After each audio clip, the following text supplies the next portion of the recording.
ঘুষি মেরে নাক ফাটিয়ে দেবো, থাপ্পড় মেরে 32টি দাঁত ফেলে দেবো। টেনশন করো না, ঘাবড়িও না। আমি আসলে বলছিলাম এ জাতীয় বাক্যগুলো কিন্তু আমরা আমাদের দৈনন্দিন জীবনে প্রচুর পরিমাণে ব্যবহার করে থাকি, কিন্তু প্রশ্ন হচ্ছে যে আমরা এগুলো ইংরেজিতে কিভাবে ব্যবহার করব। এসো আমরা এটি নিয়ে একটু কথা বলি।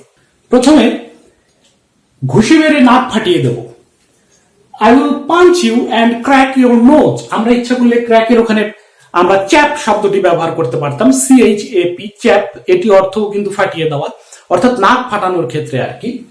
ঘুষি মেরে নাক ফাটিয়ে দেবো, I will punch you and crack your nose। কাউকে এরকমটা করতে যেও না। এবার পরের বাক্যটি লক্ষ্য করো, থাপ্পড় মেরে 32টি দাঁত ফেলে দেবো। ইংরেজরা কিন্তু 32টি দাঁতের কথা বলে না, আমরা যদিও বলি। I will slap you, থাপ্পড় মারবো, and remove all your teeth। ইচ্ছা করলে এখানে লিখতে পারো remove all the teeth, অথবা remove all your teeth from your jaw, অথবা from the jaw, JAW, jaw। হ্যাঁ, জানো এটা মানে চল, দাঁত। ওকে, এই জাতীয় যে স্ল্যাং টাইপের বাক্যগুলো রয়েছে এগুলো কিন্তু আমরা ইংরেজিতে এভাবে ট্রান্সলেট করতে পারি। ঘুষি মেরে নাক ফাটিয়ে দেবো, I will punch you and crack your nose, অথবা I will punch you and chap your nose। থাপ্পড় মেরে 32টি দাঁত ফেলে দেবো, I will slap you and remove all your teeth from your jaw, অথবা from the jaw। ওকে, ভালো থেকো, সুন্দর থেকো, আল্লাহ হাফেজ।